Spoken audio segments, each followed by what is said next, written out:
जेवण तयार केलेलं आहे. ही भाकरी आहे ज्वारीची, तुम्ही बघू शकता. हे मेथीची रस्सा भाजी आहे. ही वांग्याची भाजी आहे. ही कशाची भाजी आहे? भोपळा, पुदिन्याची चटणी, खोबऱ्याची चटणी आणि दुसरी कशाची आहे? तिळाची चटणी. आणि हा पुलाव तुम्ही बघू शकता. पुलाव पण ब्राऊन राईसचा पुलाव बनवण्यात आला आहे. बीटरूट, लिंबू, कांदा, रूट आहे, हे कांदा, हे लिंबू आहे. आणि ज्वारीची भाकरी कुठे दाखव? हे काय म्हणतात त्याला? ज्वारीची भाकरी. हा, आणि हे पुदिनाची चटणी. ती ही भोपळ्याची भाजी. ही मेथीची पालक, मेथीचा रस्सा. अशा प्रकारे आपण छान जेवण करणार आहोत. तो पुलाव आहे. आता त्रिशाला काय आवडतं? त्रिशा बघा. आता त्रिशा, हे रुच्याकडे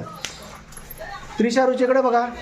हां, आता हे महाराष्ट्रीयन जेवणावरती असा ताव मानणार आहेत मस्तमध्ये. ही आहे नाचणीची भाकरी आहे. ही